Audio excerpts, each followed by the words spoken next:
সমগ্ৰ ৰাজ্যৰ লগতে মামৰা বিধানসভা সমষ্টিৰ গাঁও পঞ্চায়ত নিৰ্বাচনৰ ভোট গণনা আৰম্ভ হৈছে। মামৰা সমজিলা আয়ুক্ত কাৰ্যালয়ৰ অন্তৰ্গত মৰাণ মহাবিদ্যালয়ত অনুষ্ঠিত হৈছে এই ভোট গণনা। পুৱা ৮ বজাৰ পৰা আৰম্ভ হোৱা ভোট গণনা কটকটীয়া নিৰাপত্তাৰ মাজত চলি থকা ভোট গণনা নিশা ৯ বজালৈকে অনুষ্ঠিত হ'ব।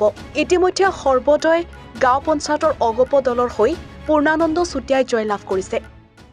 বিশেষ কৃতজ্ঞতা আগবঢ়াইছোঁ আমাৰ মাছপথাৰ ৱাৰ্ডৰ যিখন ৰাইজ মোৰ কাৰণে মানে যিটো কয় জাকি মাৰি যি ওলাই সেইনে মোক সমৰ্থন কৰিলে। অগপ বিজু মিত্ৰজোঁটৰ সকলো কৰ্মীয়ে মোক আহি সহায় সহযোগ কৰাৰ কাৰণে সকলোকে ধন্যবাদ জ্ঞাপন কৰিছোঁ।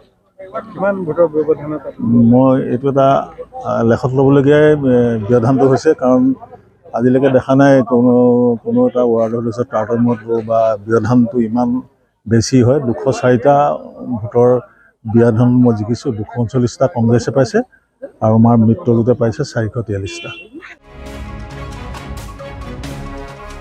মৰাণৰ পৰা Raju Mishra report, NE Farooq 24।